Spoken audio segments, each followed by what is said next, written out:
Hare Krishna. Namaskar. I welcome you back on our platform of Pavitra.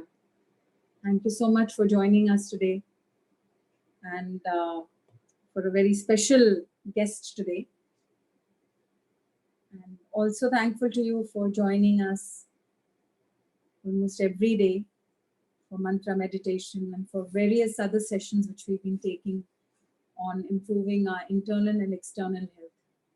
So, trying to Pavitra's constant effort is that we grow from within and without. So, today we have one more guest with us who will help us to do the same. She's Namita. Namita is an engaged coach and trainer who has served many across United States, Europe and India on emotional intelligence, self-awareness and inner balance. She was featured on King 5 TV as an expert on emotional intelligence and inner stability, something which we all need. Wow. Namita has offered workshops, talks, coaching to more than 6,000 people at Amazon, Costco, Bellevue College, ThinkSpace, Capgemini, IIT Madras, Indian Army and Indian Navy, and that's just a few of them. She's certified in personal counseling and energy healing. Additionally, Namita received the Gold Star Employee Award during her stint as a software engineer at Microsoft. We have somebody who's really qualified out here. Namita has a holistic approach in working with the body, the mind, and energy to bring about a sustainable change in her clients' patterns. She draws from psychotherapy along with the Eastern methods of Ayurveda, mindfulness, and energy management in her coaching. So thank you so much for joining us, Namita, for coming on our platform to help us live a healthier and a more peaceful, calm life. So I invite you, over to you, Namita. Thank you very much. I'm very grateful to be on the Pavitra platform. You all are doing some wonderful work, and it's a little early for me to be at 6:30 in the morning. I'm in Seattle, in the US, and it's a little early for me. But I thought, okay, why, might as well let me just be there with all of you because I miss all of you. We've been doing some things together in Mumbai. So I'm very happy to be here, and I see that a lot of people have joined from US. We also have someone from South America and a few people from India as well. I recognize a lot of my friends there. So welcome to all those who have joined in. And as we move forward today, I'll be sharing, the talk, like what we're doing today, the workshop I'm doing today, or the webinar I'm doing today, is a lot to do with. It's coming a lot from my own personal journey, my own personal healing journey, and there were various things that I understood on the way that I started working on as I grew in my own, my own nurturing of my own self and reviving myself and I've made it into a holistic program that I use with my one-on-one clients and also in my live workshops. And since last year, I've started creating online courses to share this, so that I can reach many more people. So instead of me traveling to so many places, I thought let the courses travel. So I also have a lot of online courses. I know some of the people who joined here have been part of those courses. So Kalolini, Arti, Pooja, Kajal, a lot of people saying hi there. Hi, nice to see you all. And without further delay, we will start our topic. Our topic of the day is energies, chakras, karma, and you. Okay, we also have a Navy, Kamal from the Navy here. Thank you for joining. And from UAE also, Rasamrit ji is there from UAE. So we have like multicultural, multi-country people joining in. So I'll just start sharing the screen here so for all of us. So this will be an engaged presentation, and we're gonna have a presentation and also give you a breakdown of what we're trying to cover here, how this webinar will flow, and what are the different things we're going to do at different times in this webinar. I had planned it to go on for an hour, and I've been given the liberty that I could go like an hour or more. So what I'm planning is I'll try to finish my piece in like 50, 55 minutes. And then the rest of the time I could devote amply towards Q&A. I do have another webinar to attend after this, so we'll try to wrap up Q&A. Like I'll try to give like around 20-25 minutes for that, if we have so many questions. So here we are. This is energies, chakras, karma, and you. I also have a program, energies, karma, healing, and you. So I get a little confused with the wording here, but here we go. So in the next 1 hour, we're going to look at understanding the power of our thoughts. You know how powerful our thoughts are, and we've all heard about law of attraction. We've all heard about manifestation. Let's try to understand how that works. Yes. Then what is the connection between the mind and the body, right? The Western psychologists understand the mind, and the allopathic medicine understands the body. But what is that thing that connects the mind and the body, and what makes both move, what makes both sync together? So let's try to understand that layer as well. And then details on energies, chakras, karma, and you. And then we'll also have a guided meditation in this 1 hour. There's a lot that is being packed. So we'll also have a guided meditation in this 1 hour, and we'll try to work through that. Also, and then we'll have Q&A. You can share questions in chat. I'll try to look at the chat, and but I also have some, like the Pavitra team is here, so we'll also look through your questions and try to answer each one of them. A humble request to everyone is that if you can turn off your video, you're going to save a lot of bandwidth for yourself, your battery also. And also it's just, it's a little easier for me to focus when your video is turned off. So we have a few people with their videos on. Please turn off your videos. Yeah, thank you. Thank you so much. And I think Shivam also, please turn off your video so that it's a little easy for me to focus. Yeah, thank you very much. I so appreciate your paying heed to this. So this is what we're going to do today. If you want to reach me, these are the different ways in which you can reach me. I'm pretty active on all of these platforms, though I don't appreciate spam, and I don't appreciate spam at all. So any valid questions, any genuine questions, you can connect with me. These are the different handles, and these are the different numbers I have, and also my website there. So let's start with this, a few examples here. There was this recent example done in the United States, I believe, and it was about trying to reduce bullying in the schools, right? So like the stronger kids will go and bully the younger kids, or they'll make people feel unwelcome. They'll make people tease people with their about their body type, their habits, their behavior, etc. So the school did this experiment, which stayed with me, and therefore in a hurry to this morning, it's still morning for me. I try to get this picture up together here. So we had children, like they put out two plants in the school lobby, and the one of them on the left, like my left, was you can see the situation, the condition of the plant, not flourishing so much, a little wilted, a little down, and the one on the right is like flourishing. So the children were made to go and bully the plant, like, okay, you're horrible, like the plant on the left, you're horrible, you're useless, you look so stupid, I don't want to see you, and we don't even want you in school. The kind of terms, the kind of language that people use in like in demeaning people and showing people down, that's the language that they used on this plant, with a lot of angry words, a lot of cuss words, a lot of I don't want you in this place words, right? And the other plant in the same lobby, in the same environment, with the same health and everything, the same soil type and all the conditions, keeping all conditions equal. The other plant was the one that was given a lot of loving words, a lot of appreciation words, a lot of words to encourage, a lot of words to feel loved, to feel accepted um, in that space. So that plant, was growing thinking that that plant had a lot of friends, but the other plant grew up thinking that had a lot of like bullying people around and didn't want to stay there. And just by the words that people were saying, uh, they measured the effect on the growth of the plants, even if they were given the same amount of fertilizer, the watering, the light, everything keeping it the same. And you can see the results for yourself. The plant that was being bullied, the energy of those words wilted that plant down. And of course, the plant has a soul also, and the energy of praising words, kindness, etc., help this plant to flourish.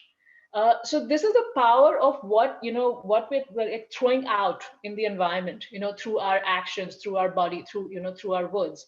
Now let's look at another very interesting example here, a little bit more involved than the others. But here we have Professor Konrad Lorenz on the left, and he discovered something called as the mom imprint. The mom imprint. So these are some chicks. Specifically, these are goslings, like the children of geese. And what he discovered is that when the chicks are born, they imprint, like, whatever is the first thing they see after they are born, they set their eyes on after they are born, they think that that is their mom. Yes, so that's their mom imprinting happens. So whatever the first thing they see, they think that thing is their mom, and then they follow that thing, that person, everywhere that person grows. So this is Professor Konrad Lorenz, and he discovered this, that these chicks, when these chicks were born, as you can see in the picture, they were the first, they saw Konrad Lorenz as the first thing, and they thought he was their mom. So wherever he went, they would just follow. And it's a beautiful sight when you go by the lakeside. You'll see, like, you'll usually see a duck also, and you'll see the chicks always following the duck. Even though the duck turns like a little bit of an angle on the left, the chicks also start following the duck on the left. So this is what was discovered as a mom imprint. So the first thing the chicks see, they think that's their mom, and then they start following it. So another professor, he picked up on this mom imprint, right? And what he did is, his name was René Pioch.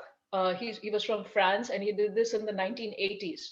And what he did is, he created this robot, and as soon as like some chicks hatched from the eggs, the first thing they saw was this moving robot.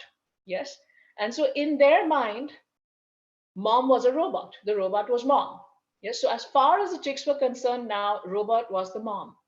And what he did two separate things. And of course, this experiment was repeatable over many, many years by many, many different scientists, etc.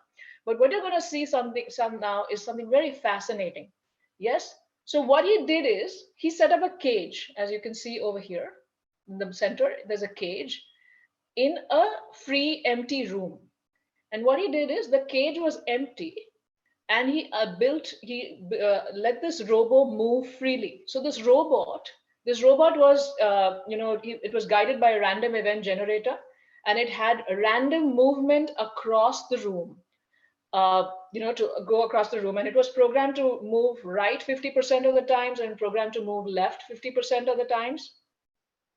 And in that way, it was discovered that when the room was free and there was no other person in the room, there was no obstruction, the robot would in general cover the entire room. So what you'd see in the picture here is that robot would also leave a trace. So, like, the data would be stored in the robot, and later on you could take a printout of its trace, like how did it traverse the entire room.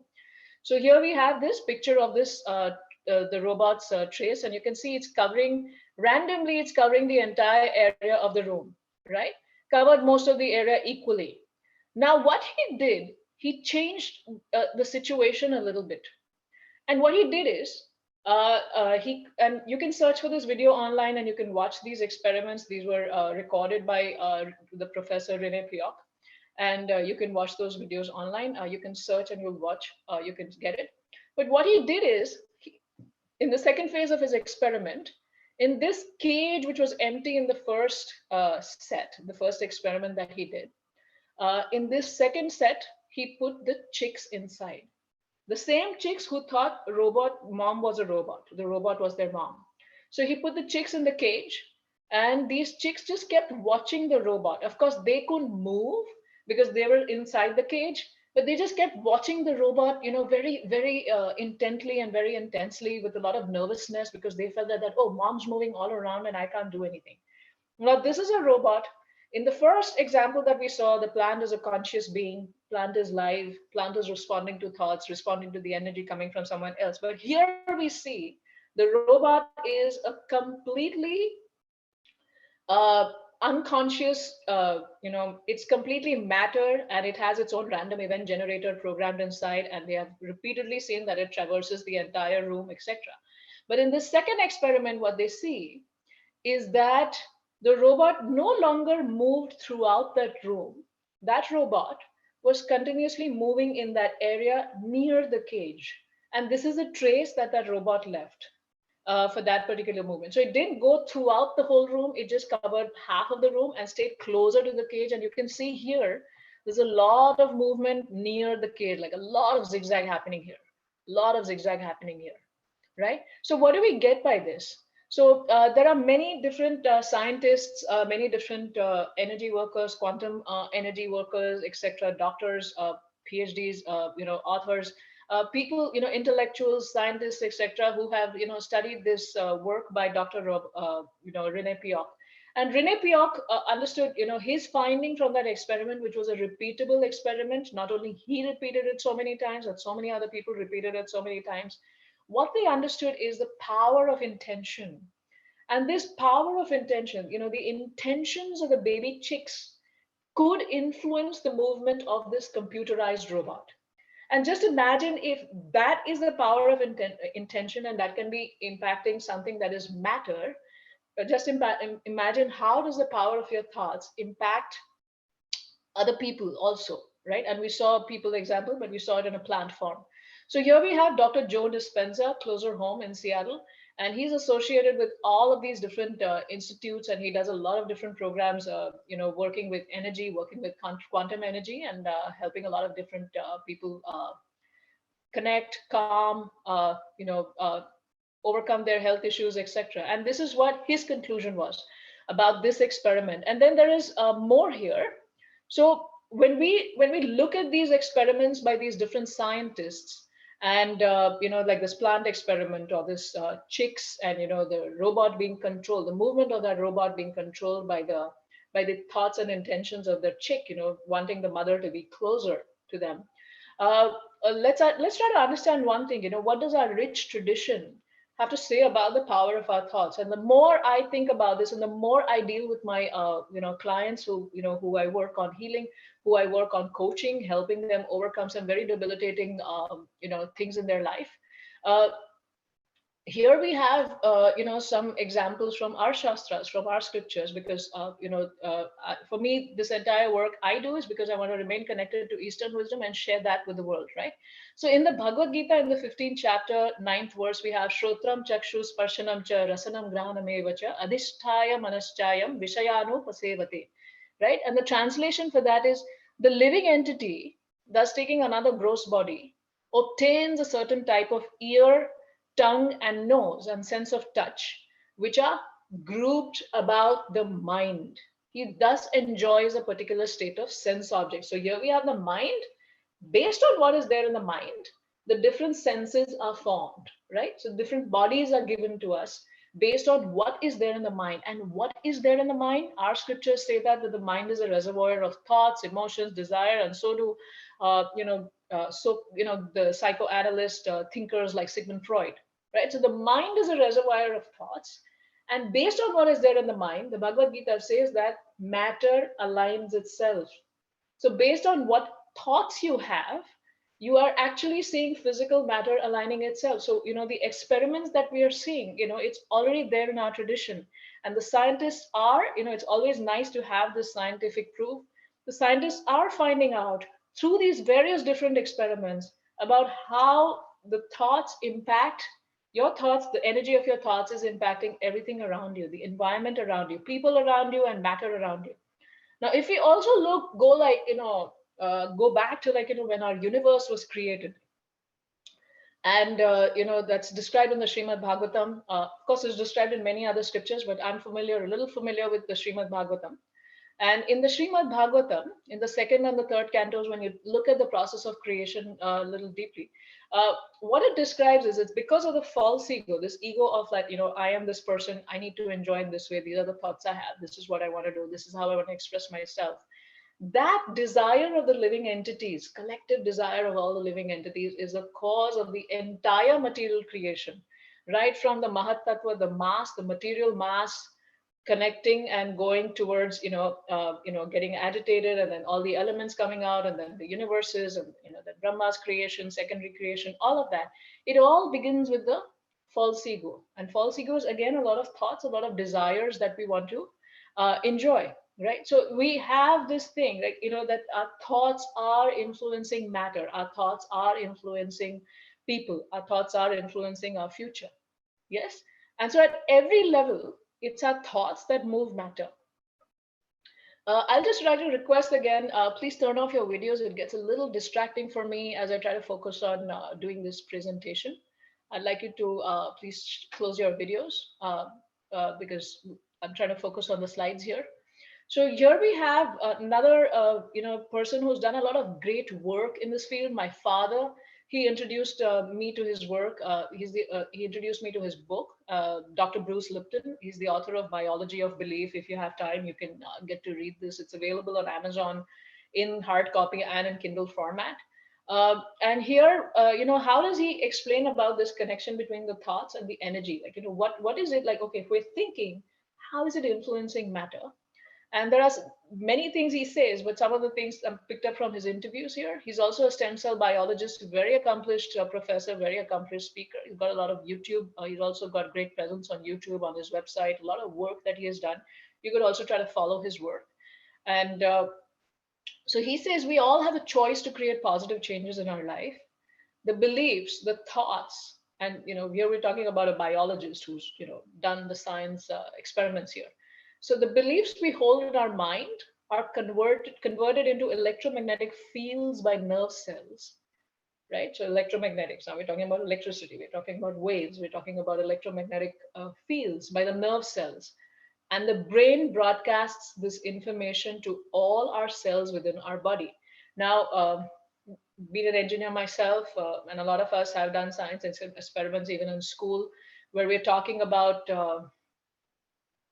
where we're connecting different, we're doing different experiments. We have these coils, these metal coils around, and then we have the magnetic force, and we're creating all these electromagnetic waves, EMF, all these different frequencies. And we've seen that wherever there's electricity, there is electromagnetic radiation also, and that's why all our like we're told not to keep our phones, any electronic devices charging around us, keeping all our switches off, lights off, etc. when we're sleeping. So you're trying to reduce the electromagnetic waves, the frequencies in your living room. I'm not talking about the cell phone frequencies here.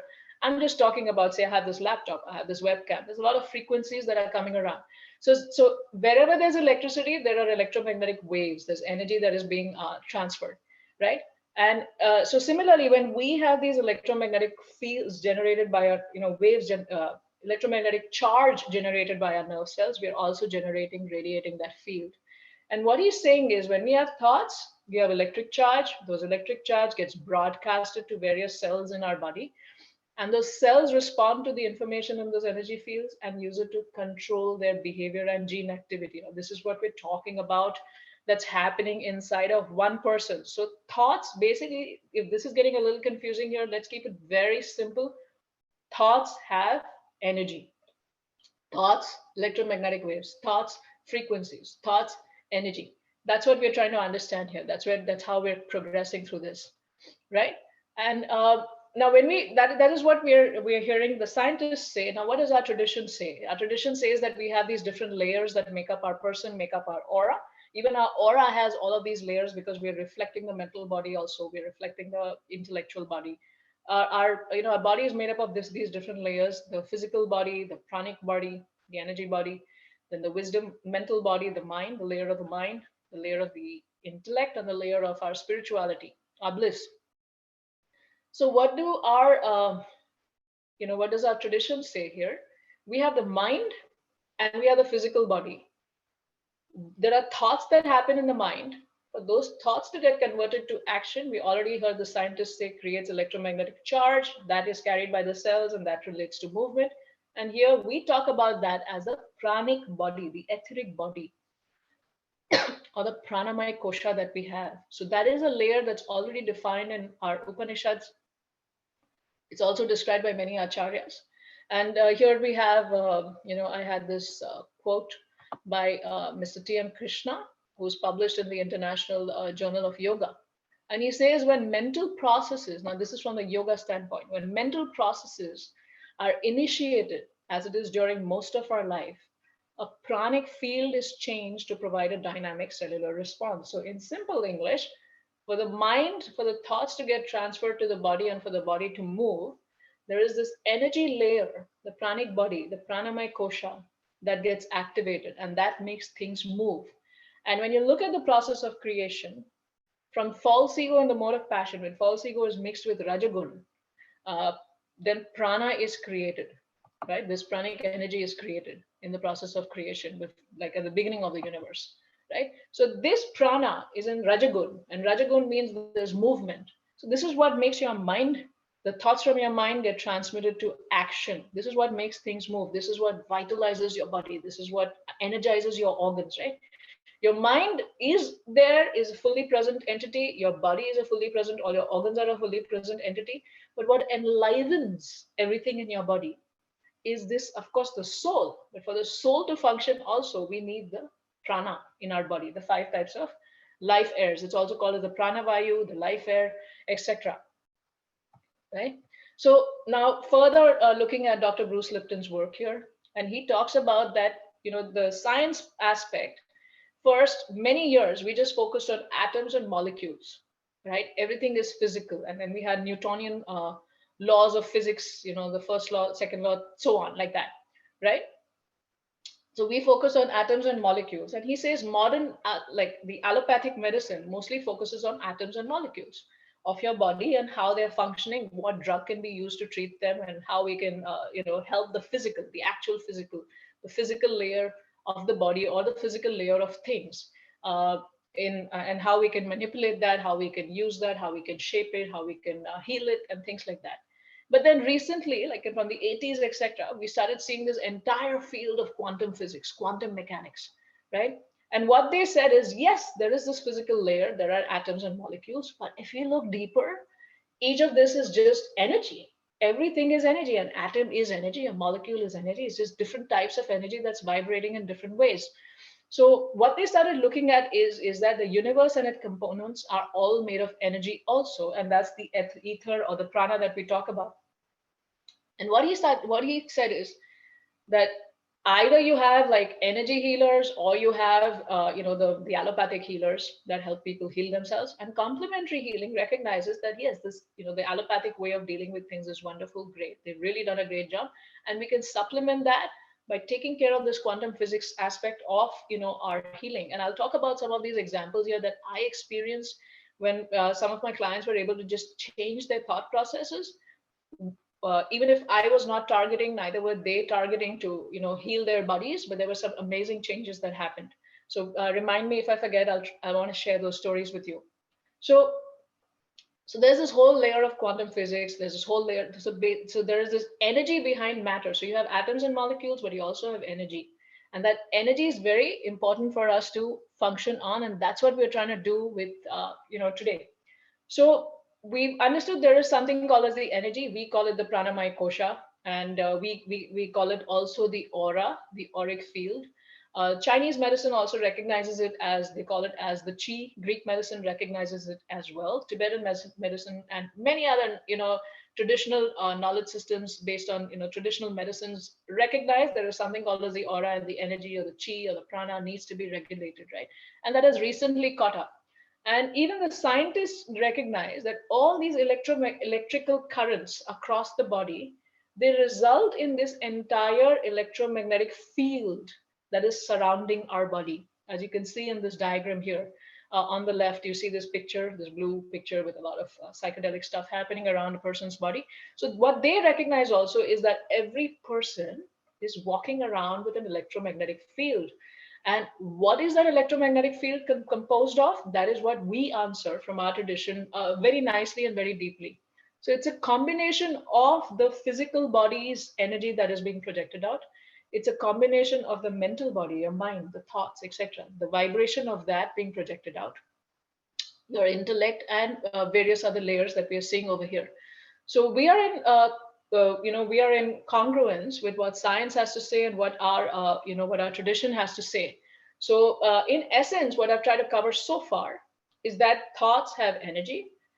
Everything in your body is energy. So you have a physical aspect, but you also have an energetic aspect.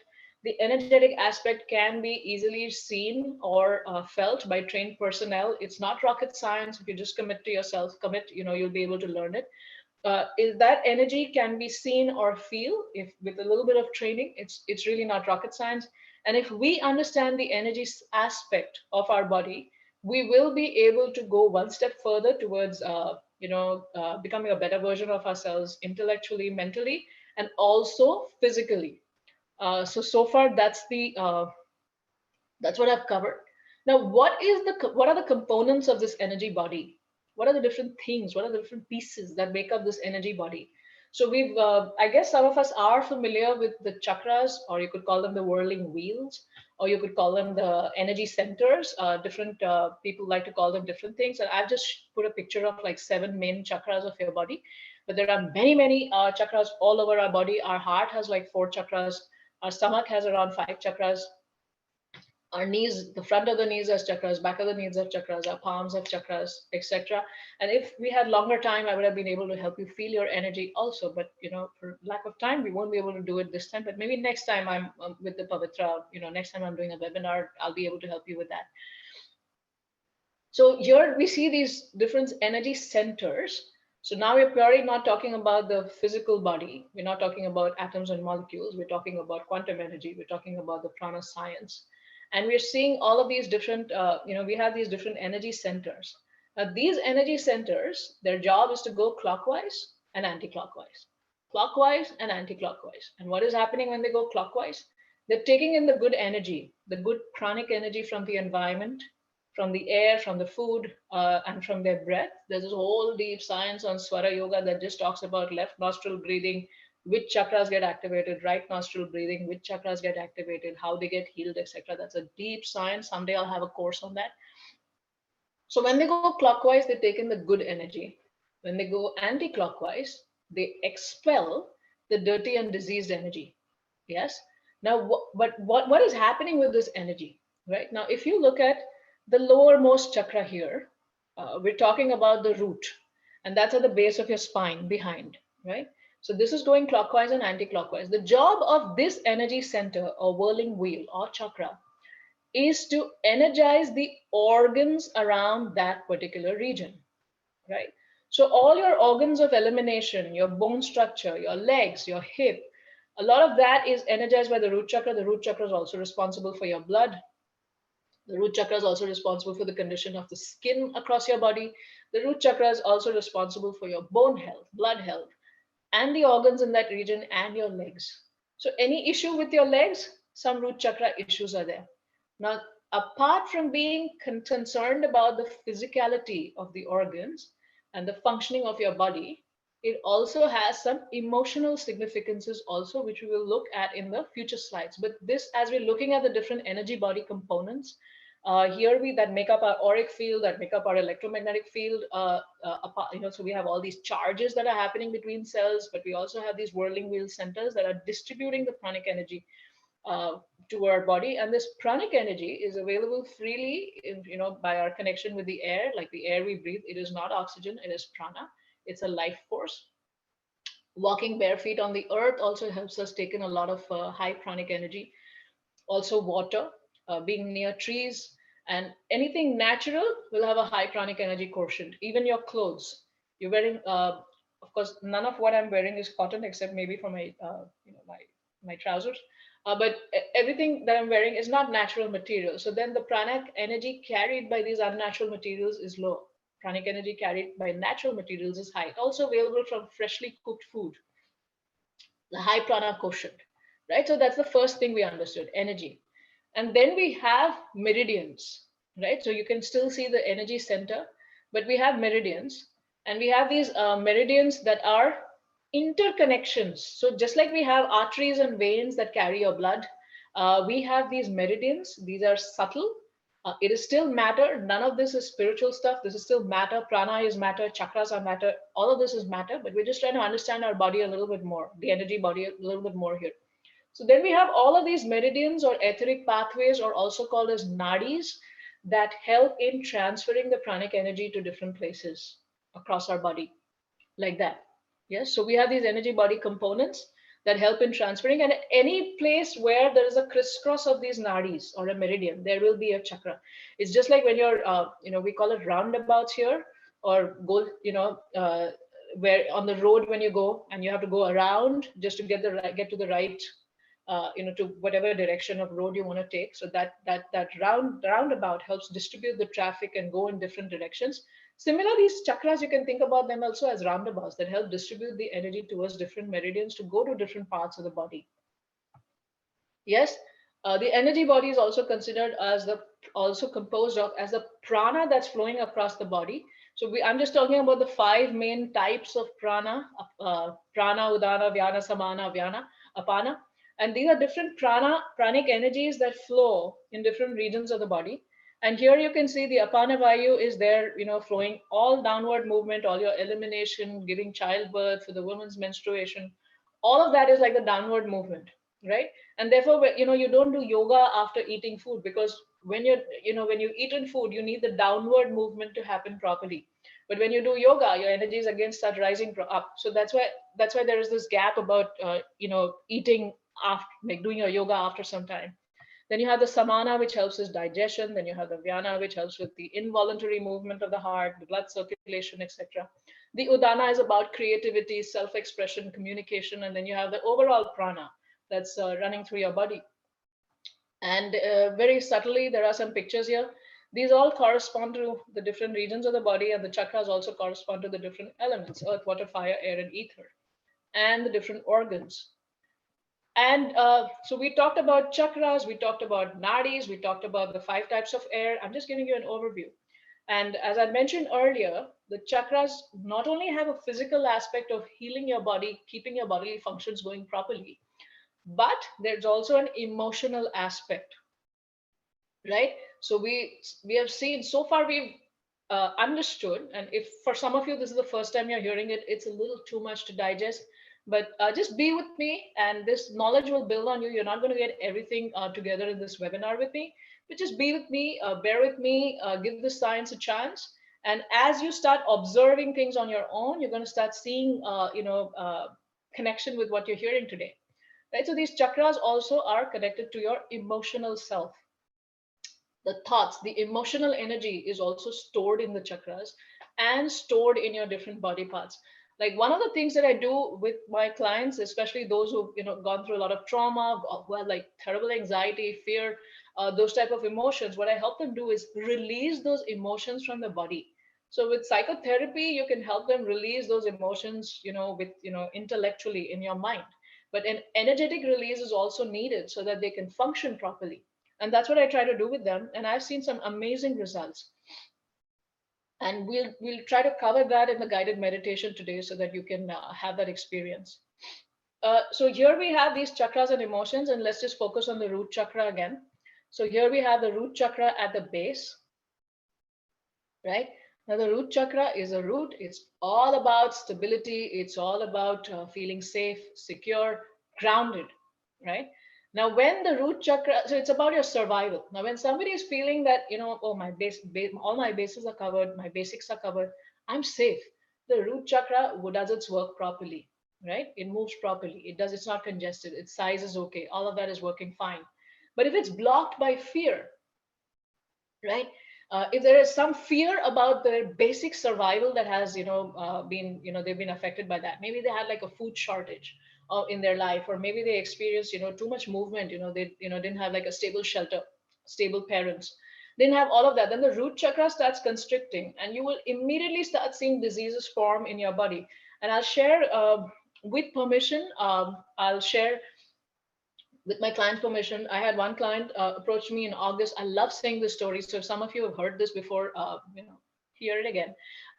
So I had this client who approached me, and so she was 27-year-old, and she had terrible anxiety. And she wanted, she got my contact from somewhere, and then she said that she wanted me to help her with that. And as I heard the entire case, there was a lot of some kind of physical abuse that she had experienced as a child, right from her ages of 6 to 10. And I thought that was a little, needed a little bit person who was a little more experienced in that field to address that, because I'm not trained to help people with sexual abuse. So I told her that maybe I could refer her to someone. And then she said, no, I want you to help me because of, all of this Eastern wisdom that, you're bringing in on the table. And sounded like she had more faith in my capability than I had at that time. And I said, look, let's try. If it doesn't work out, I give you a full refund. And we said, okay, because I really care that people should get better when they come to me. So this lady client of mine, as we worked through all the different things, we released a lot of these traumatic emotions. I did work at the mental level, where helping her have proper memories, like inform, like the story that she was telling herself about the abuse, that I'm horrible and I caused it. And there's a lot of guilt that people who've gone through abuse have. There's a lot of anger that they have towards their parents. So helping them release all of that, helping her release all of that. But then I also worked, apart from the mental layer, I also worked on her energy layer. And I didn't sit and heal her. No. What I did is I just did a guided meditation with her a few times, many times. And she had the capacity to go through that guided meditation. All right. It can be tough sometimes to deal with those feelings and emotions. And we just released all the emotions that she was feeling around those 6 or 7 incidents that she experienced. It's too much actually for a person, for a child to go through. Help her release those emotions, like actually telling her, where are you feeling that emotion in the body, and let's breathe in good prana and let's breathe out, dissolve that emotional energy and let's breathe it out. So as we did all of that work together, uh, so this was in August. And then an off point here. This lady at the age of 27, she was suffering from varicose veins, right? So it's like when your veins in your legs are exposed, there's a lot of tingling that happens in your legs. And it's very uncomfortable, and as weather changes happen, which happen too frequently in the United States, you can have a terrible time, to the extent that she would be uncomfortable driving. Apart from her anxiety making her uncomfortable driving, even her varicose veins, and that she was losing confidence as a person, that, getting such diseases at a young age. And what we noticed as a byproduct of this work, I was clearly not targeting her varicose veins. I had guessed that as a byproduct of this healing work, dealing with all of this, her varicose veins issues would go away. So I checked on her, how is her legs doing after 6 weeks? And she said, wow, I have no pain. And I thought, okay, she's feeling good because she went through some of this. A lot of this is placebo effect, where people, like I remember as a kid, I would take in a medicine and, I would have like a lot of stomach ache. And I would love this peppermint medicine my parents would give me. So I would just, get it in my mouth and tell my parents, yes, my stomach ache is doing well. So when she told me, after 6 weeks that, she doesn't have any pain in her varicose veins, I thought it was like me responding as a child, like, oh, I have the medicine in my mouth and, now I'm feeling okay. So I didn't pay much attention to that. But as we progressed, I was, sending my New Year greetings to all, different people that I'm associated with. And I sent my New Year greetings to her as well. And I was checking on her as to how she was doing, and especially about her varicose veins. And then she gets back to me and she says that from August until December end, she's not experienced any varicose veins issue. And I was like, wow, this is working. But the true test was when when we're going from winter to spring, that transition in February and March is when her pain would like really get exaggerated, like too much. And I was very curious, of course, but I can't keep asking people, okay, now tell me again, how's your varicose veins doing? Because I can't treat my client as a science experiment. So she reported to me on her own that, I am not feeling this pain anymore. And so what I noticed is that all the science that I'm teaching you, and of course, I have experienced all of this with my own body and my own healing. A lot of unexplained issues that I was dealing with were just in my health, were just released by me just, dealing with my emotions properly and my thoughts properly and releasing this energy from my body. But, to see it happen with my clients also, I was very, very excited. So what happened is, as we released the fear that she had of men, fear of the incident, fear of being alone, fear of being around people, as we released all of that fear, her root chakra was working properly. And I'm also trained to scan, so I was able to scan. And because it was unblocked, the fear was off. The root chakra is working properly, and therefore her legs were not affected. Like that. So chakras are also connected with emotions, and you can see that chakras are also organs. We've already talked about it, but there is some diagram here. The bottom is about the dark red is with the root chakra. Then you have the sacral chakras, orange, solar plexus. Then you have the heart chakras. You have the throat chakras. You have, I think some colors are a little off. Everyone has their own definition of which colors. And then you have the agna and the sahasrara. Right. So chakras and organs. Now, chakras chakras also respond to different musical frequencies, right? So we have all of these different chakra tones on the based on the the C sharp octave. I believe, I think 432 hertz is based on that. I am not so familiar with the music aspect, but I know these frequencies work because when I turn on these frequencies, especially with my solar plexus here, I'm able to really release and get the energy out. So when you have different music playing at these different tones, these different frequencies, your chakras actually respond to that and start getting healed, right? Because it's all energy. And also the Om meditation that a lot of people do.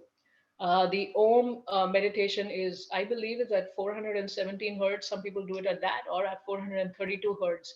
If you just listen to Om, also properly done, that also, of course, it's a divine sound. It's a primordial sound. It's like the name of the Lord, but it also helps in healing and taking away all this energy. I've done those things with my mom, and when she has pain in her body, and if I just tell her to lie down and I just tell her to keep breathing deeply and I just turn on Om for her, a lot of the pain that she feels waist down starts getting healed. But the thing is, she has to focus on the sound and she has to breathe deeply. So all of this is actually, it works, right? I don't believe stuff that I read, like in all these images that I put on here, but this is stuff that that actually works. And I'd like you to do your own experiments to build trust in all of this.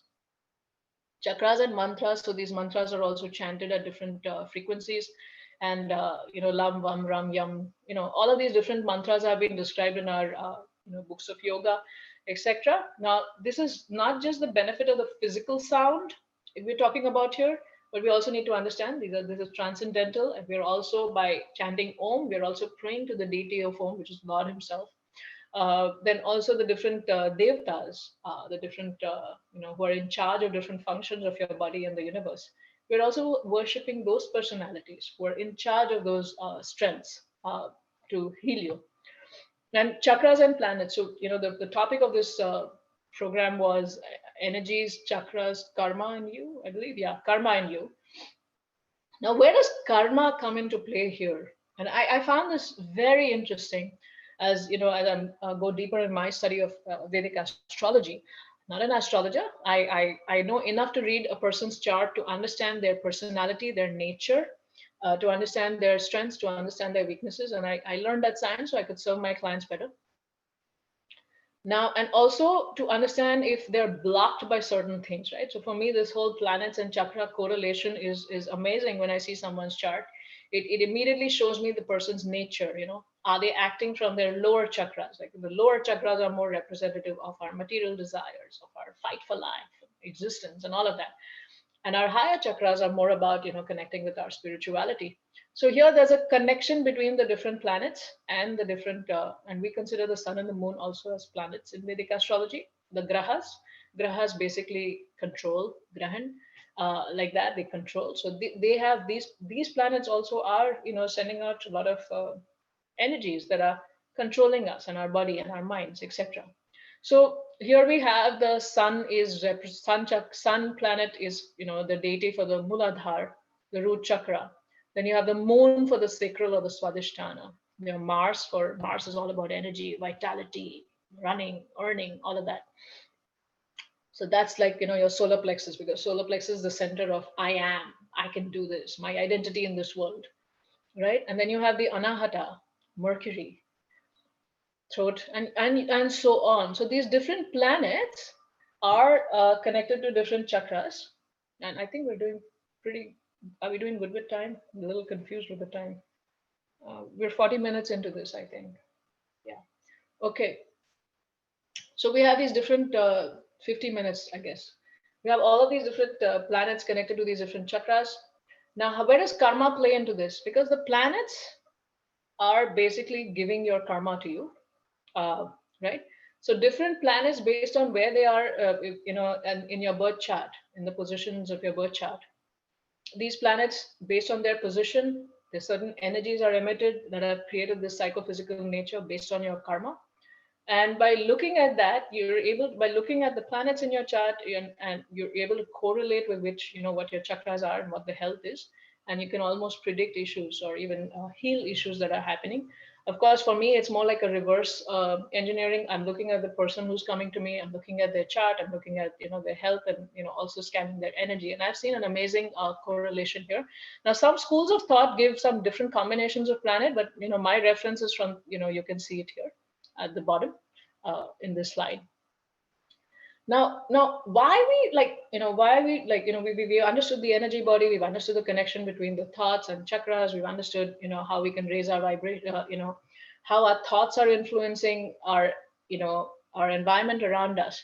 Now, why are we why should we know about this? Right? One thing is, improves your health condition, gets you better health, gets you to a better emotional level, makes you make proper choices in life because you realize your mind, your decisions are not just impacting others, but they're actually impacting your energy body. So, we've heard this term that if you're angry and if you want to take revenge from someone, right? We've heard this example of, you think you're holding burning coals in your hand and you're going and, trying to throw it on someone else, but your own hand is getting burnt. Now, the thing is, let's go back to the slide. If you're angry, your solar plexus chakra is overactivated. Your root chakra may be overactivated. Now, when your solar plexus is overactivated, is congested with all that anger energy and those angry thoughts, you're going to start getting a lot of spine issues. You're going to get a lot of herniated discs. Like, a lot of people come to me for herniated discs, and the first thing I work with them is on their emotions. That, hey, what are you holding? What anger are you holding from the past? Right? So all of these different emotions are affecting, and it will also, like this anger or this resentment that we have will also affect our digestion, because this solar plexus chakra is all about taking care of your digestion. So there'll be more, so your digestion is going to get affected. Your ability to digest food, you may feel burning in your stomach all the time, because this is where you feel the anger. You feel, and in Kali Yuga, solar plexuses are very expanded for a lot of us who are holding on to all of these emotions and are not maintaining proper emotional and thought hygiene, right? So the higher we go in our spirituality, the more sattva gun that we cultivate, the more qualities we cultivate that are described in the Bhagavad Gita, the more your vibration is going to raise, the more your chakras are going to be pure, right? Now, when you raise your vibration like that through this awareness and through your spirituality, what happens is your energy, that electromagnetic field that I was talking about, has a certain frequency. It's operating at a certain frequency. Now, different people have different frequencies. People who are operating from the lower chakras will have a different frequencies. People operating from the higher chakras, they have a different frequency, right? And those frequencies is what we're looking for a match in our relationships. At a very subconscious level, we are able to have that understanding and we're able to match that with people, right?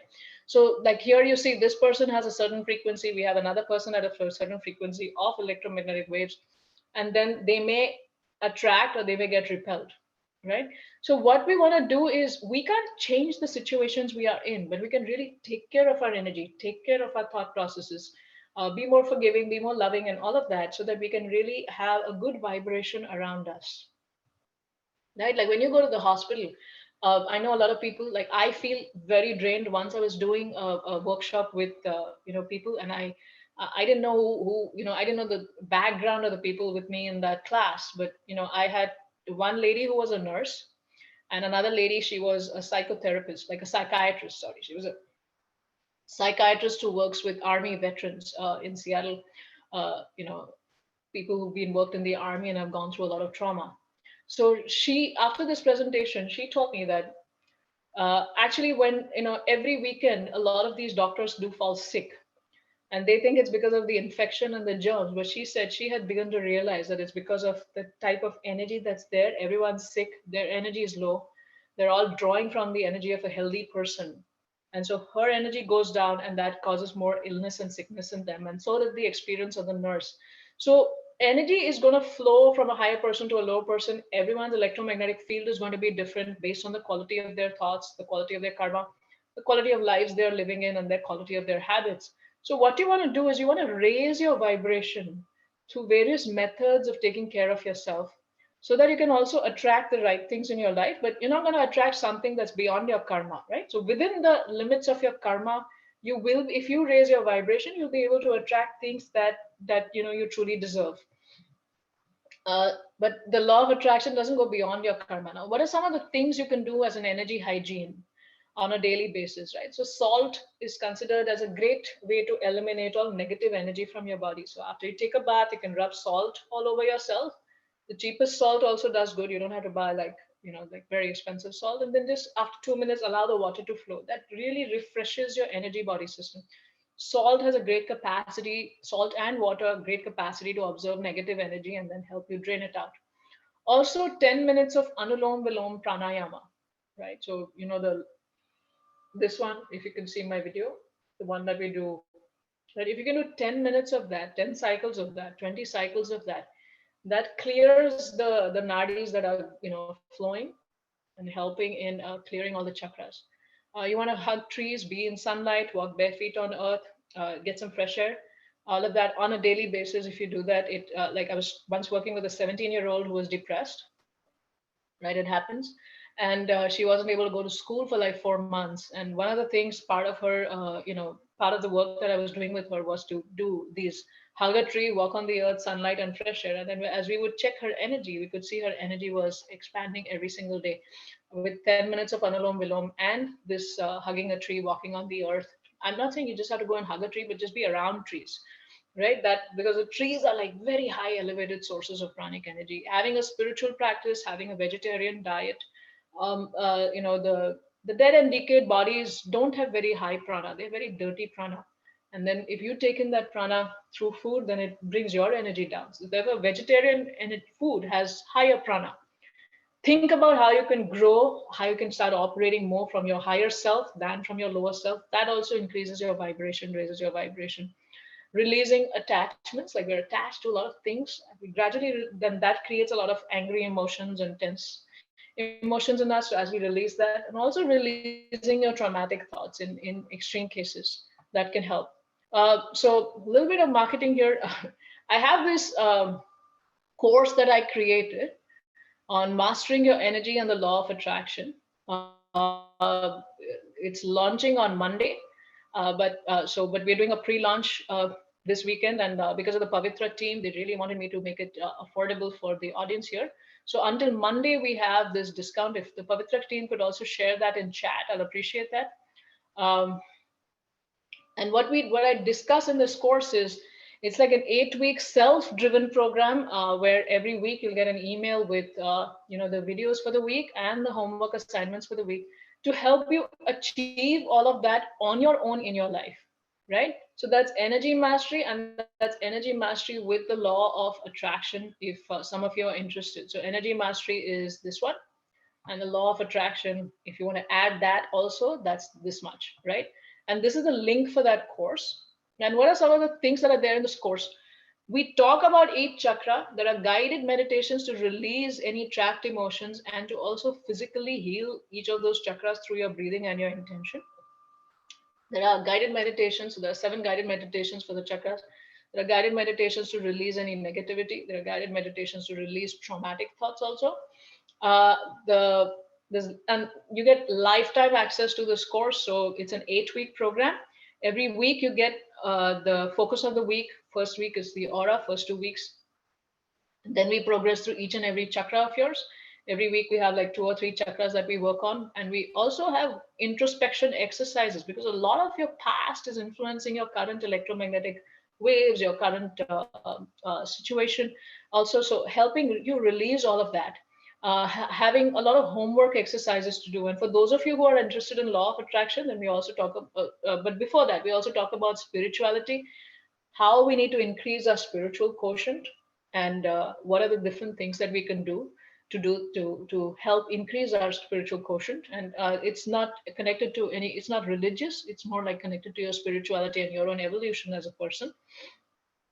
And we also have uh, to those of you interested in getting the law of attraction add-on, then we also talk about thoughts and elevating our thoughts, the principles of law of attraction from the Eastern standpoint, etc. So if you just get the energy mastery, it's 8 weeks. If you get the law of attraction along with it, it gets to about I think it's 10 weeks. So this is a course link. All of you can go to it and get it. I will never put it for this price. It's because of the Pavitra team's recommendation that that I should give a special price to the audience here today. So that's why I have these prices, and you can take advantage if you wish. So having said that, uh, we've stopped screen sharing, and I believe the Pavitra team has put the link in chat. Have you put the link in chat? Okay, not yet.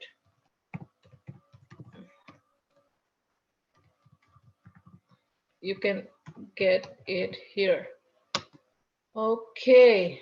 I've been talking for a long time, so maybe I'll take a little bit of break. I'll take a few questions now, and then we'll do the meditation. Uh, is that okay with the Pavitra team? Yes, Okay. yes, Okay. Namita. Okay. Uh, wow, there's a lot of questions here.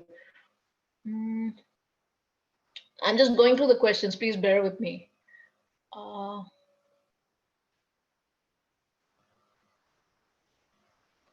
How do we heal the root chakra? How do we use the three frequencies for each chakra from Devika Jagdish? So on YouTube, if you go, there will be free healing meditations, only frequencies, but they don't deal with releasing of emotions, etc. So you could use those and try it out in the night, turning on those frequencies and trying to meditate and just allowing those frequencies to work. And you will see a lot of changes that happen to you. Or you can sign up for my course. Uh, what could be the cause for thyroid disease? Could this also be because of some kind of emotion caused during our life? Yes, and obesity too, absolutely. From Medha Vini Sakhi Devi Dasi. Yeah, see, every disease is either it's karmic, it's genetic, the many things acting over. It's because of your lifestyle and because of your thoughts and emotions. So if it's karmic, it's because of your finally at the end of it everything is your thoughts. So there are certain thoughts you can release that will help you in healing your disorder, but then every other factor has to be looked into. So let's not think that, oh, after this program everything is energy and let's just focus on energy and use it to heal ourselves. No, please continue your allopathic stuff, but start using quantum energy, start using these energy sciences to start healing yourself, right? Obesity is also because of your body type. So if you have a high kapha body type, then you are going to be big boned. I'm not big boned, you can see that. But if your body type is kapha, it's like more earth and water in your body, from the Ayurvedic standpoint, then people are going to have a large body type. But when you look at a kapha body types chart, you will see that the Jupiter and Saturn planets are, especially Jupiter is pretty prominent, and that's the one that gives a lot of heaviness. Now, why is Jupiter heavy? Because of your karma, because of the kind of actions you have done, right? So everything is very interconnected. So let's focus on elevating ourselves. Let's focus on releasing certain emotions that may be connected. Also, you could look at just for simplicity, though I don't use that in my work, but just for that makes it simple for you to understand. There's this book by Louise Hay.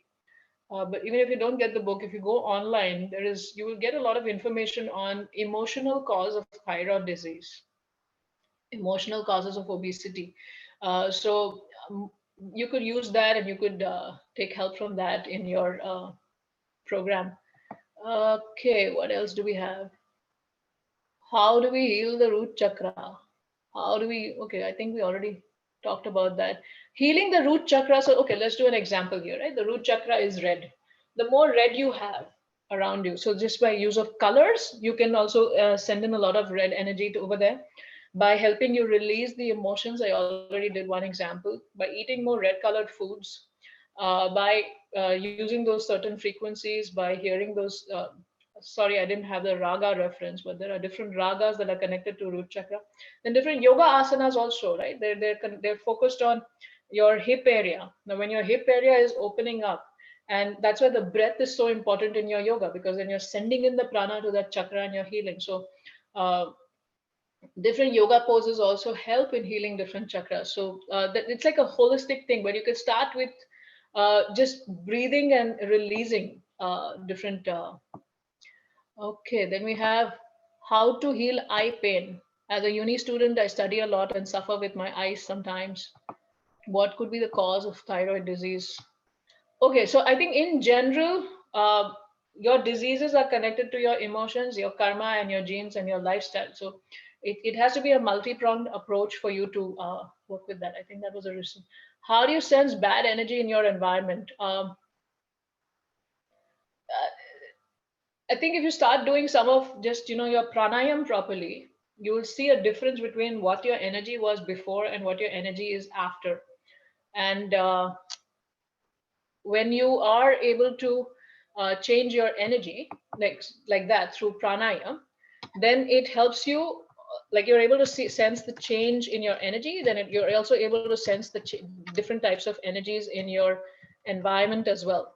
And I know that I definitely go to certain places and I feel the urge to take a bath. Like I've once gone to a like home, like a place, no comment on the owner please, no offense intended, but it was like dirty, filthy, like absolutely filthy. They had 7 cats and there was cat poop all around. There were 2 parrots in that house and there was parrot poop all around, etc. And like I like as I entered that house and the door opened, and I was just I felt this like energy hitting my face, and I just wanted to go back and like wash myself and wash my clothes and take a bath and all of that. So we all are sensitive to it. It's just that we haven't tuned to it. There are times where you don't want to go to a certain place, and usually it's energy. You've already sensed it at a subconscious level. Pigmentation on my face and everything is an inside out. Is it because of pigmentation? Is a lot of pitta imbalance, anything to do with the skin? So pitta imbalance needs to be treated. That's the fire element is very high in your body that needs to be worked on. And you also need to work on certain angry emotions. If there is any skin pigmentation that we have, like anger towards people, anger towards your past, anger towards how you've been treated. Quick fix for COVID phobia. Dr. Anita Daswani, quick fix for COVID phobia. Maybe you should help us. I'm not an expert on COVID. I just know that keep yourself safe, have a routine every day, and increase your, like from the energy standpoint, have a very strong aura around you by following some of the energy hygiene methods that I have shared, and also pranayam. That's going to help you with your COVID phobia. Uh, that will not allow the COVID phobia to, burr or puncture your aura with holes. Okay, are we through with the questions? We'll take some later. I know people are waiting for the guided meditation here, so let's do that. A quick vote as I look at the chat. We have a choice. You want to do the guided meditation for the root chakra, or you want to do it for the heart chakra? So the heart chakra is all about compassion and love, and relationships that have gone sour. That energy sits in your heart, and yes, Dr. Anita Daswani, I didn't mean to. I was just just making a joke that you're the doctor, you're the expert, and we should be learning from you. Okay, so give me a choice in the chat whether you want to do the guided meditation for your heart chakra or your root chakra. So depending on, so I have equal. Okay, now I have 3 root. Okay, I need 2 more responses. Emotionally weak, and I want to be emotionally strong. We have to work with our energy patterns. We have to work with our thinking patterns, right? So we have to change how we are thinking. We want to, like, even this energy work that we do, like in my course, I also describe about how you can get greater self-acceptance and increase your self-worth by doing this energy work. So that should help. 1 minute. So, okay, we're getting a lot of root. So I believe if people want to drop out, they can, and those who want to stick around can do the guided meditation with me. Is that okay? With the Pavitra team? Absolutely. Right? Okay. Okay. Just one thing here. Just 1 minute. Just trying to show you something. This is a course that you can get with the coupons and the prices mentioned. And if you look at this, if you do this energy work, then all of the different things that can happen here. So it's also, I think I remember writing this. Your intuition gets sharper, your emotional energy and everything increases, but you also need to get your thought process in place. So it looks like I have more vote for the root chakra, and I'm just sharing the course with you, what it looks like and how you get all the videos, etc. So we have more vote for the root chakra. So let's start with the root chakra guided meditation. And if people can, maybe, okay, let's turn off the videos so that we can, it's easy for me to focus. And how long is the meditation? Anu, Jane. Oh, Anu, thank you for joining. Nice to see you here. How long is the meditation? I'll try to keep it under 20 minutes if that is helpful. So let's do the root chakra meditation. Uh, and here we begin. So I'd like you to start breathing deeply and put your hands on your belly and relax your body completely. Put your hands on your belly lightly just to feel the movement of your stomach. So as you breathe in, I want your stomach to come out, like start breathing like a baby, right? So as you breathe in, your stomach comes out. And as you breathe out, stomach goes in. And as you breathe in, your stomach goes out. And as you breathe out, your stomach goes in. And we're doing this because when your stomach goes out, the diaphragm goes down, your lungs have more place to expand, more oxygen, more prana, and that helps in your overall increase of your aura. Actually, if you just do this breathing exercise, it's going to increase the size of your aura, right? So as you breathe in, your stomach comes out. As you breathe out, your stomach goes in. As you breathe in, your stomach goes out, and you breathe out, your stomach goes in. Keep breathing deeply for another 5 counts, and you're going to continue breathing deeply throughout the meditation. So continue breathing deeply, and as you're breathing deeply, please relax your feet. And if you're sitting cross-legged, then feel the the base below your body. If sitting on a chair, then relax your feet on the floor. If your feet reach the floor, just relax your feet completely. Release any tension in your feet, in your ankles, your calves, your knees, your thighs, your hips. Keep breathing deeply. Release any tension around your hip, your back, your neck, your arms, your face.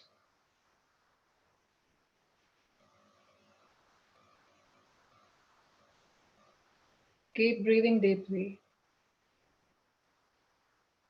And as you're breathing deeply, I want you to visualize that you are with me and you're walking into this beautiful forest. It's a safe forest. And you're walking with me through this very beautiful forest. Beautiful tall trees. And the forest is dense. A lot of tall trees, a lot of ferns growing around those tall trees, a lot of grasses, a lot of beautiful flowers growing in the wild. You and I, we pick a path that seems like a lot of people have walked on. And we start walking on that path, admiring the beauty of the forest. There's such high prana in this place because of the high, dense vegetation there. And the trees are dense. And even if it's really sunny, the leaves, the trees, filter the sunlight down. So the harshness of the sun is filtered away.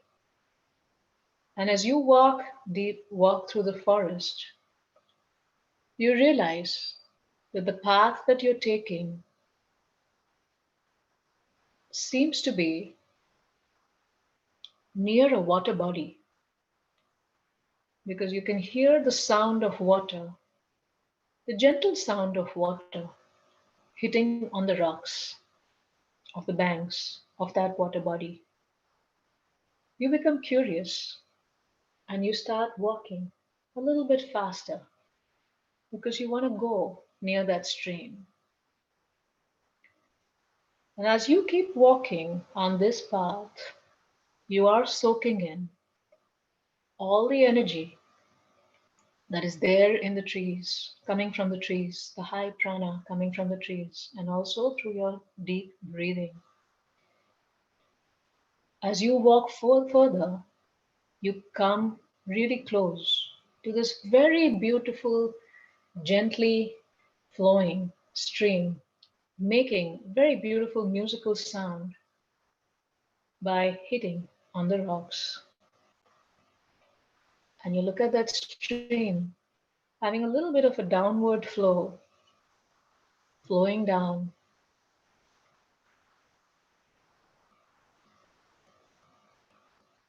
You touch the water. You bend down a little bit and you touch the water. And some of you have this urge to put your feet in the water.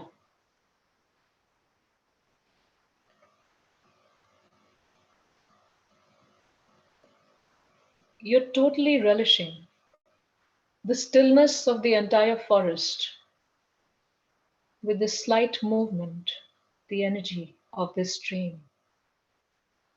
You observe the rocks, and they don't have any sharp edges because they're polished by the repeated flow of water over them.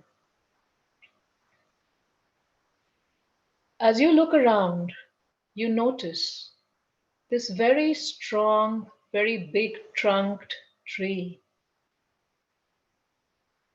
with nice grasses growing around it, right at the bank of this stream. And you come out of the water and you start walking towards this tree. You feel especially drawn to it, and you feel like you want to sit down under this tree, resting your back against the very solid and huge trunk that this tree has. You reach that spot and you sit down with your back connected to this tree, resting on this tree. This tree is very tall and very wide, giving shelter to a lot of different living entities and birds. As you rest your back against this tree, you feel the strength of its strong trunk, and in a strange way, that makes you feel confident. As you rest your back against this tree and you think about this tree, you wish to also be as strong and rooted as this tree.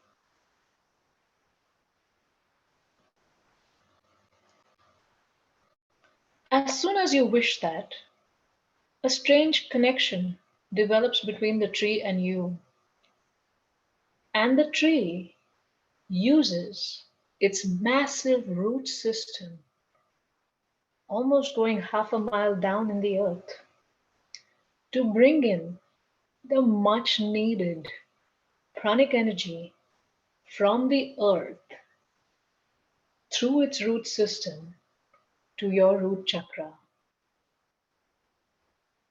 As you keep breathing deeply, focus your attention on the base of your spine.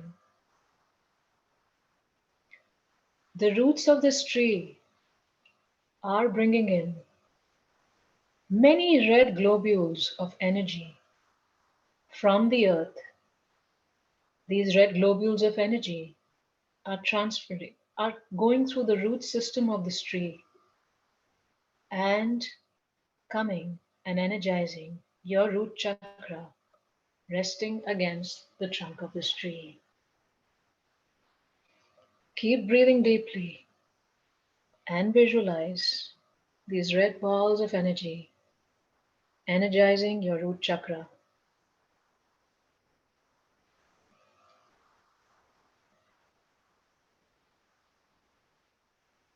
As these red globules of red pranic energy are energizing your root chakra, notice any sensations you are feeling at the base of your spine.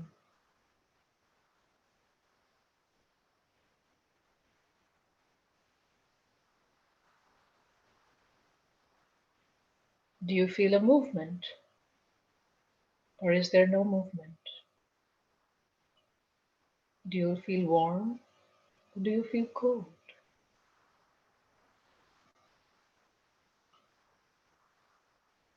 Do you feel any tingling?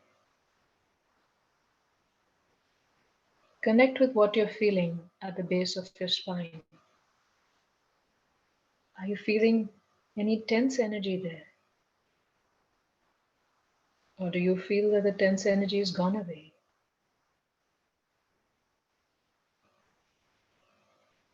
Connect with what you're feeling at the base of your spine.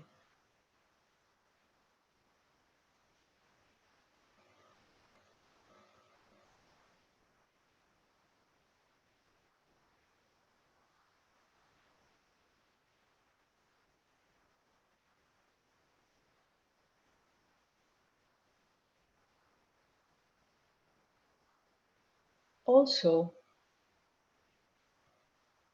as the root of the tree is energizing your root chakra with the red globules of energy, I also want you to visualize with your mind's eye, what does your root chakra look like? What is the color that you see? What is its movement like? Is it light and energetic, or is it sluggish?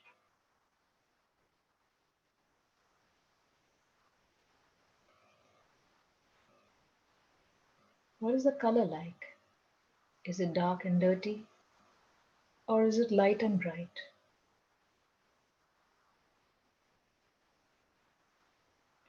What is its size?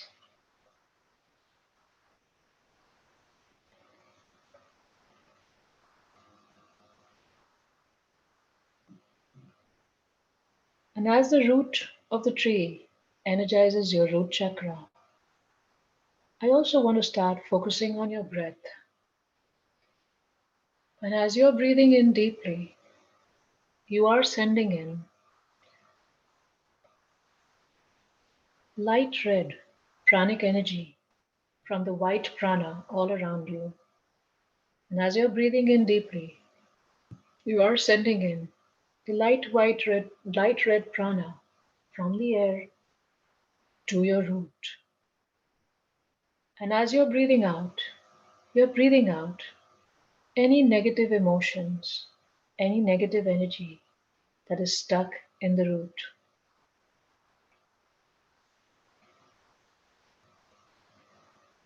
So you're breathing in good energy, sending it to your root chakra. That good energy is dissolving any stored pranic energy, any stored emotions, any stored trauma, stored fear of survival, and it's flushing it out, dissolving it, and it's all coming out to your breath.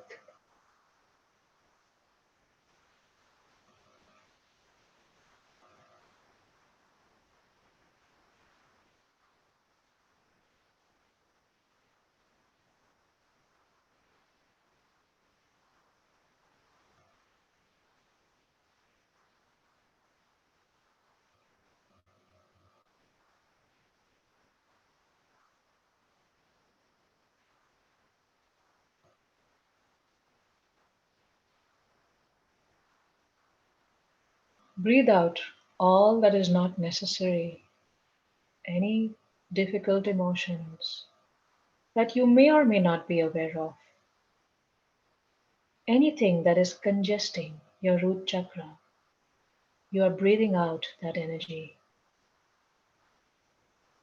If you need to breathe it out with a little bit of force, you can also breathe it out through your mouth like a pump.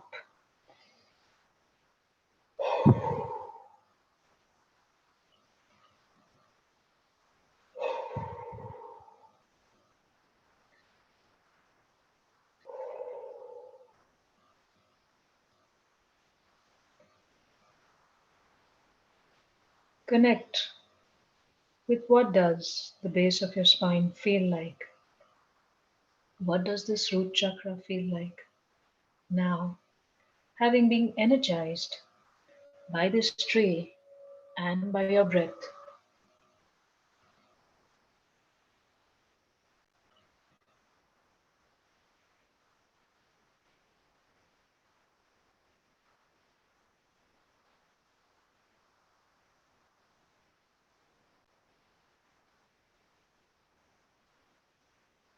Some of us may have felt something, may have been able to visualize something. Some of us may not have felt anything or not visualized anything, and that's okay. Please don't be worried. Even if you can't see or feel, the work is still happening. It's just that you aren't tuned into it yet.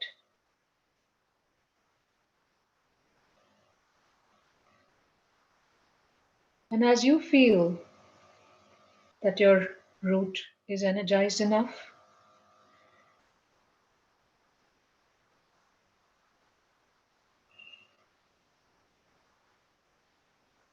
you will, you request your root chakra to operate at its optimum size. Any excess energy that may have come in it through your breathing or through the roots of the tree, you want to remove that excess energy through your breath because excess energy can also be harmful.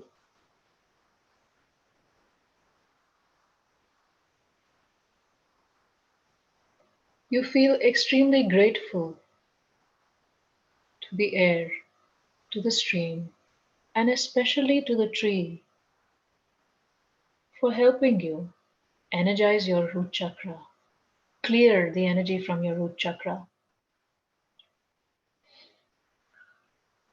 and release all that is not necessary. You thank the tree for everything that this tree has given to you today. You thank the forest for this wonderful experience that you received today.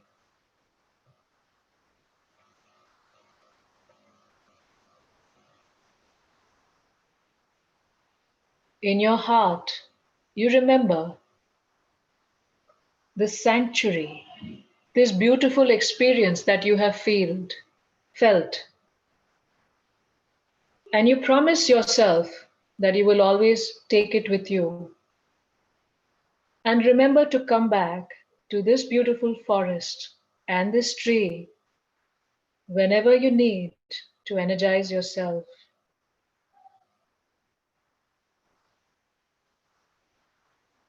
As you keep breathing deeply,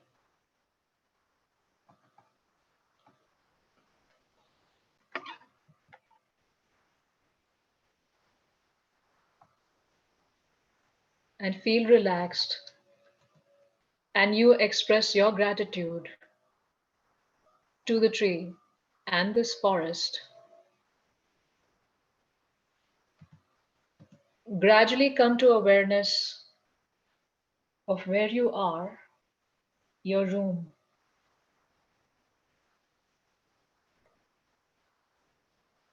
and you may open your eyes when you are ready.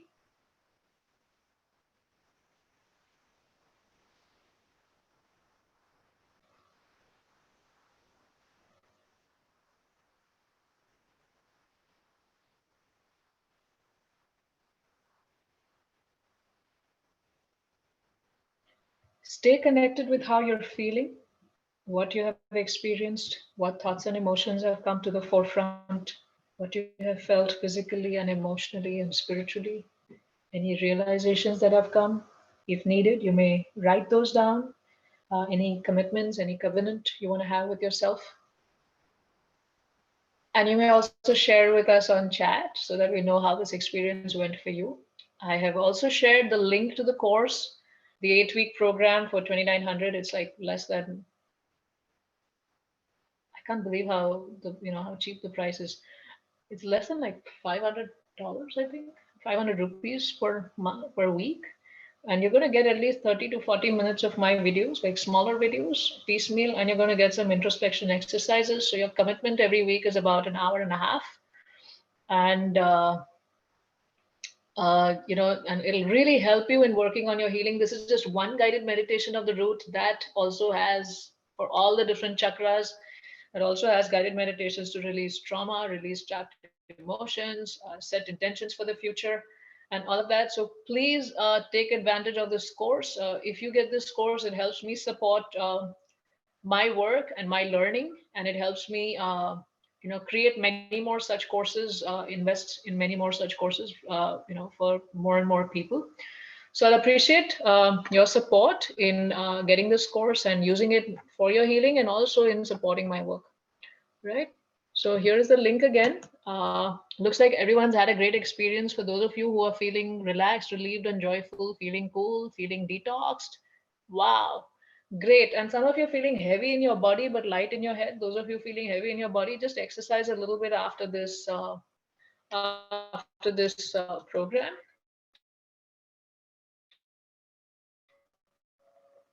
And just energy that is there in your body is released, right? And here are the details of the course again that you could get online. And here are the link, and here is the link to the course. So I'll also be happy if you can, be very grateful to you if you can support my work. Thank you everyone. Thank you everyone.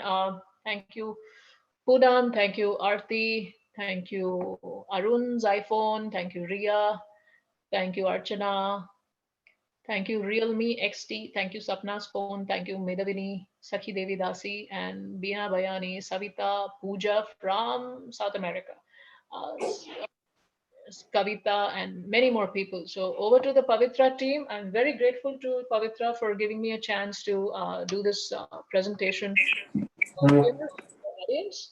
And also, I think a lot of my people I know have joined, like my students, and some many people who've taken supported my courses. This is your way of getting, and this is how you can get in touch with me. Yes, but no spamming me, please. It's hard. Thank you, everyone. Thank you so much, Namita. That was wonderful. I'm also feeling completely relaxed now. This is amazing. Thank you so much for coming. And we hope we have many more sessions with you. And I hope all of you take the opportunity to join the webinar which Namita is doing. Your webinar, is it, or what is it called? Sorry. It's an online course. So Okay, it's so called online Energy course. and Law of Attraction course. It's 8 to So, 10 weeks. so it's 8 to 10 weeks, and Namita has really brought down the cost of it. And she's doing specially because all of us are sitting at home. So she's feeling quite compassionate towards all of us. Thank you so much, Namita. And I hope to see you more often on our platform. Thank Also, you very much. And thanks and to the please audience. join the course. Yeah. Please join the online course. And the details are there. So I'll leave the Zoom on for some time, just in case some of you will want to take it down. And I'll see you soon. Maybe Monday we are starting, Namita? Yeah, the course starts on Monday, and the pricing, I can't believe the pricing I'm giving. It's only because of your request. So I'm going to change the pricing on Monday. So if someone wants to take advantage, please do now. Thank you. Thank you so much. Yeah, thank you. Yeah, bye-bye. Have a Pavitra day. Okay.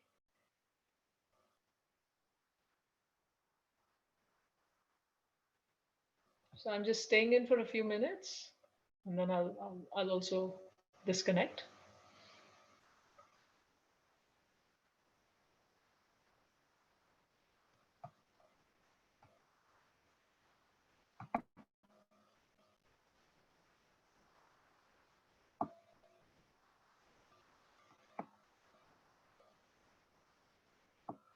Yeah, the course is at your own time. You do it at your own time and pace. It's like during the week you get the emails with the link to the videos, etc. Like you've seen my software already, and then you do it at your own pace. And this is a lifetime access that you get for the course, uh, forever. once you get it, you can get it forever, and not just you, your entire family can take it. It's really a big bang for your buck. I mean, okay, and thank you to the Pavitra team. You're doing some wonderful work, and yeah. Okay, all right then. Okay, I'll take a I'll take your leave now because I have another webinar to go to. So thank you very much, and thank you Radhika Kishori for sending the course link again. Bye bye. I have a broadcast list as well where I do programs every weekend. I do webinars. I do it with Pavitra also. I do webinars every weekend, and I also do an Ask Me Anything question session on Facebook. And you can connect with me also in this way. So you can uh, get my you can join my broadcast list as well for those of you who wish to. So if you're in India, you can use my India number, or rest of the world, please use my USA number where you can become part of my broadcast list. So thank you. Thank you very much. Bye bye.